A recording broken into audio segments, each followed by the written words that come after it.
Jemaat Tuhan, Salam. Salam. Mohon maaf karena listrik kita padam, jadi saya gelap lihat dari sini ke arah bangku-bangku jemaat, kecuali yang duduk di sekitar jendela. Dan ke sini gelap semua, saya tidak lihat wajah Bapak Ibu. Bapak Mama, saudara-saudari sekalian, kalau saya tanya apakah saat ini Bapak Mama sedang bergembira, apakah yang akan Bapak Mama jawab? Apakah Anda sedang bergembira saat ini? Betul. Karena apa? THR cair. Ya, THR cair ya. Nah, kue-kue sudah mulai ada. Ya, baju baru. Anda bergembira. Tapi bisa jadi ada 1, 2, 3 mungkin yang di tengah-tengah persekutuan pagi ini yang dengan diam-diam dalam hatinya bilang, kok saya sedang tidak bergembira karena satu dan lain hal.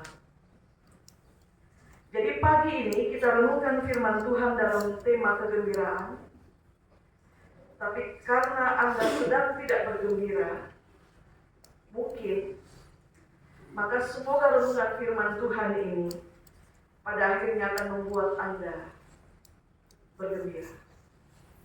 Amin, Bapak Mama. Amin. Saudara-saudari yang terkasih, setiap orang itu, untuk setiap perasaan gembira yang muncul dalam dirinya, akan selalu ada alasan kenapa dia bergembira. Alasan itu macam-macam.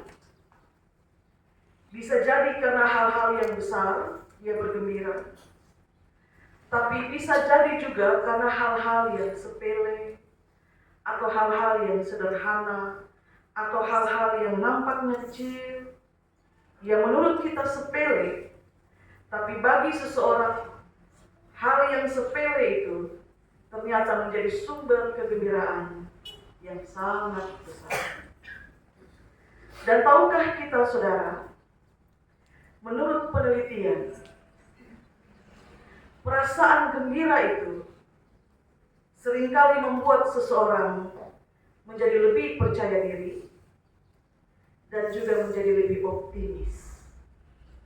Perasaan gembira itu membuat seseorang menjadi lebih percaya diri dan menjadi lebih optimis, Bapak Mama.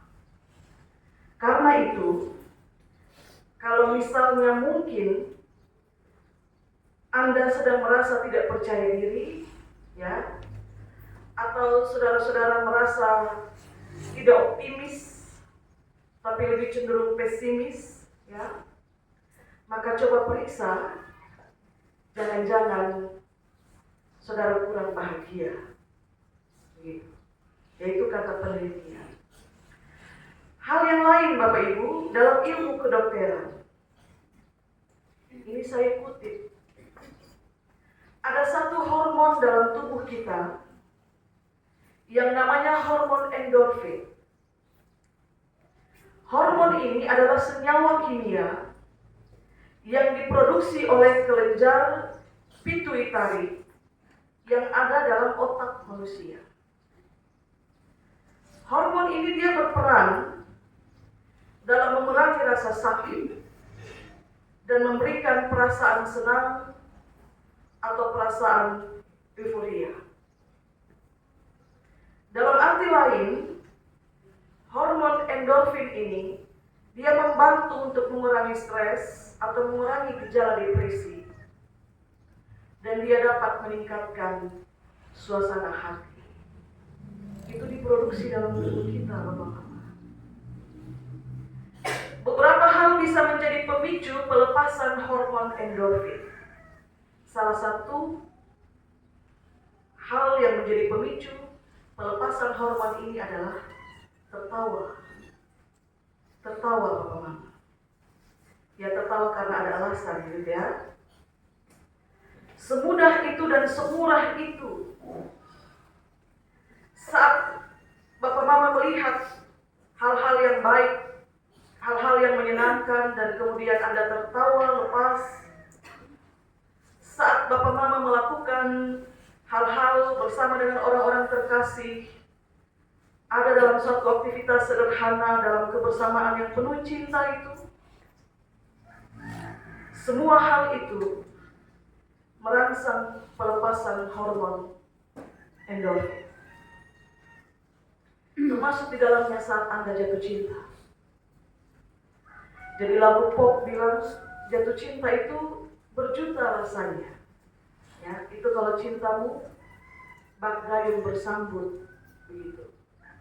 Tapi kalau cintamu itu bertepuk sebelah tangan, ya, saya tidak tahu hormon apa yang dilepaskan oleh otak, ya. Yang saya baca, kalau kadar hormon serotonin dia lemah atau dia rendah, itu menimbulkan rasa gelisah, rasa galau gitu ya. Kemungkinan serotonin rendah kalau cintamu bertepuk sebelah tangan. Bapak Mama itu pengantar.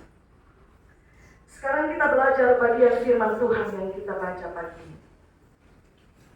Hari itu, lantunan nyanyian pujian memenuhi rumah Elizabeth. Sebuah lantunan yang dinyanyikan oleh Maria, yang oleh gereja disebut sebagai Magnificat, nyanyian pujian. Magnificat itu tentu saja punya alasan. Kenapa Maria bisa melantunkan nyanyian pujian itu? Dan kenapa Maria bisa diliputi dengan perasaan gembira? Semua itu punya alasan. Nah, sebelum sampai pada alasan itu, mari kita lihat sejenak latar belakang kehidupan atau kebiasaan orang Israel. Orang Israel itu suka bernyanyi, Bapak Mama. Saat mereka tiba di musim panen gandum, bekerja beramai-ramai melepaskan bulir-bulir gandum dari batangnya. Mereka lakukan itu dengan perasaan gembira sambil mereka melantunkan nyanyian pujian. Saat mereka ramai-ramai memetik anggur, lalu ada dalam suasana memeras anggur menjadi minuman, mereka lakukan itu bersama-sama dalam suasana penuh kegembiraan sambil mereka melantunkan nyanyian pujian. Demikian juga aktivitas itu saat mereka memeras minyak zaitun. Saat mereka berduka cita, mereka juga melantunkan nyanyian pujian yang sering dikenal dengan nyanyian ratapan. Meskipun nyanyian itu bernada ratapan, tapi syairnya berisi pujian kepada Allah untuk segala sesuatu yang Dia buat yang dipandang baik oleh manusia. Saat mereka juga berpesta, pesta pertunangan atau pesta perkawinan, mereka juga melantunkan nyanyian pujian, memuji Allah yang menganugerahkan cinta dalam diri setiap insan. Nyanyian pujian itu menjadi persembahan hati umat. Karena itulah Bapak Ibu Saudara-saudari yang terkasih, satu-satunya penerima nyanyian pujian itu adalah Allah. Penerima nyanyian pujian itu adalah Allah. Nyanyian pujian itu ditujukan kepada Allah, dipersembahkan kepada Allah sebagai persembahan yang berkenan bagi Dia untuk menyatakan kegembiraan karena perbuatan Allah. Karena itu saya sering bilang kepada beberapa jemaat, kalau Anda ikut lomba, Anda berlatih sedemikian keras karena Anda hendak menyenangkan hati manusia. Juri, karena Anda sedang dinilai. Tapi kenapa saat Anda bernyanyi di gereja, Anda tidak mempersiapkan dirimu secara baik? Padahal nyanyian pujian itu dipersembahkan bagi Tuhan karena perbuatannya yang besar. Maka saudara-saudara, kalau hari itu di rumah Elizabeth, Maria melantunkan Magnificat, tentu saja karena Allah telah melakukan perbuatan besar bagi dia. Apa perbuatan besar itu? Dia dipilih menjadi ibu juru selamat. menjadi ibu yang mengandung Mesias, menjadi ibu yang akan melahirkan Raja Israel yang kedatangannya sudah sangat dinantikan. Adakah rasa lain yang muncul dalam diri Maria selain dari rasa gembira karena keterpilihan itu? Dia bernyanyi dengan penuh kegembiraan. Bahkan dalam syair itu dia berkata, jiwaku memuliakan Tuhan dan hatiku bergembira karena Allah. Saudara-saudari yang terkasih, kalau engkau bergembira karena Allah, maka dapat dipastikan bahwa engkau sudah selesai dengan dirimu. Fokusmu bukan lagi pada dirimu, atau pada keinginan-keinginanmu, atau pada perhitungan-perhitunganmu, atau pada apa kata orang tentang engkau. Kalau engkau bergembira karena Allah, maka apapun yang Allah buat dalam hidupmu, itu bukan lagi menjadi urusanmu untuk bertanya kenapa kepada Allah. Sebab satu-satunya yang dapat engkau lakukan adalah engkau percaya bahwa apa yang Allah buat bagimu adalah apa yang Dia rancangkan dengan sangat-sangat baik. Ini orang baru bertunangan. Kalau dia hamil sebelum dia menikah itu aib. Tapi Maria sudah selesai dengan dirinya. Fokusnya pada Allah, pada apa yang Allah rancang bagi dunia yang lebih luas. Apa yang Allah kehendaki untuk dia lakukan bagi rancangan, perwujudan rancangan itu. Dan dia tidak perlu memikirkan apa kata orang. Sebab Tuhan yang melakukannya sangat-sangat dijaminkan. Dia Allah yang setia. Penilaian dunia itu tidak akan pernah sama dengan penilaian Allah, Bapak Mama. Dunia mungkin memandang aib kehamilannya, tapi Maria ini dia sudah selesai dengan dirinya. Dia tidak berfokus pada pandangan dunia tentang dia. Dia berfokus pada apa pandangan Tuhan tentang dia. Dia berfokus pada rencana Allah yang lebih besar bagi dunia ini melalui dirinya. Karena itu lihatlah betapa dia bernyanyi dengan gembira, bukan hanya dengan hati tapi dengan jiwa. Allah tidak melihat kerendahannya sebagai alasan untuk tidak melibatkan dia dalam karya keselamatan Allah bagi dunia.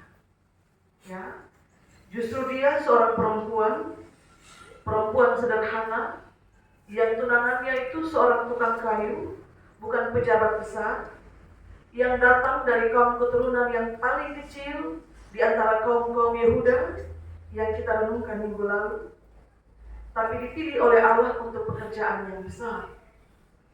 Hai engkau Bethlehem Efrata, engkau yang terkecil di antara kaum-kaum Yehuda. Jadi kaum-kaum Yehuda ada berapa? Yang terkecil lagi, dia yang terkecil dari yang terkecil itu dipilih untuk pekerjaan yang besar. Kalau fokusmu hanya ada pada apa kata orang, maka fokusmu kepada apa pandangan Tuhan tentangmu itu menjadi terabaikan. Bapak Mama, sekarang coba hitung, coba ingat-ingat dan kemudian hitung. Berapa banyak rasa gembira yang harusnya kita nikmati, tapi kemudian dia menguap, hilang begitu saja, hanya karena kita terlalu berfokus pada apa kata orang. Berfokus pada apa kata orang, kemudian kita menjadi tidak lagi bergembira. Bapak Mama, saudara-saudari, beberapa orang muda juga menjadi canggung untuk bisa tampil di hadapan orang banyak dengan penuh percaya diri, untuk bisa menjadi pribadi yang optimis, karena terlalu pusing untuk berpikir apa kata orang. Bagaimana kalau saya gugup? Bagaimana kalau tiba-tiba mereka tertawa, saya mendadak gugup, dan lain sebagainya. Beberapa orang yang kreatif, juga menjadi tidak lagi kreatif karena terlalu pusing untuk memikirkan apa kata orang. Saudara-saudari yang terkasih, dirimu, hidupmu, kebahagiaanmu jangan mau ditentukan oleh apa kata orang. Perenungan Minggu Advent yang keempat hari ini mau kasih ingat kita bahwa diri kita, hidup kita, kebahagiaan kita tidak boleh ditentukan berdasarkan apa kata orang. Kalau Anda suka memakai baju warna pink, silakan Anda pakai. Kenapa harus berpikir kata orang apa kalau saya pakai pink? Nanti tidak cocok dengan warna kulit, tidak cocok dengan aura muka dan lain sebagainya. Kenapa Anda harus berpikir apa kata orang kalau Anda merasa nyaman memakai baju berwarna pink? Engkau harus bahagia, Bapak Mama. Engkau harus bergembira. Karena firman Tuhan sudah kasih kita peringatan. Hati yang gembira itu obat yang paling manjur. Obat yang paling manjur, yang paling mujarab di dalam dunia ini, itu hanya hati yang gembira. Hati yang gembira adalah obat. Karena itulah Maria bernyanyi dengan gembira. Hatinya bergembira, jiwanya memuliakan Allah, dan semua perkara itu disimpan dalam hatinya, dan dengan hatinya itu dia bernyanyi. Berfokus pada apa kata Tuhan tentangmu, bukan pada apa kata orang, apa kata dia, apa kata dia tentang saya. Bukan. Karena apa, Bapak-Bapak? Anda ingat kisah keterpilihan Daud? Saya suka pakai ilustrasi itu. Semua anak Israel berbadan tinggi tegap karena mereka prajurit Saul. Tapi kemudian Allah bilang, bukan yang dilihat manusia yang dilihat oleh Allah. Manusia itu dia cenderung lihat apa yang di depan mata. Di depan mata itu yang dilihat. Tapi Tuhan itu, dia melihat hati. Jadi berfokuslah pada apa kata Tuhan tentang. Lakukan segala sesuatu dengan penuh kegembiraan. Kalau Tuhan mempercayakan sesuatu yang besar kepadamu untuk kau kerjakan, terimalah dengan ucapan syukur dan kerjakanlah. Manusia memang akan berfokus apa yang ada di depan mata. Apa yang ada di depan mata. Tapi Tuhan itu melihat hati. Selamat mempersiapkan diri memasuki perayaan Natal dengan gembira dan bahagia. Tuhan berkati kita dengan firman-Nya. Amin.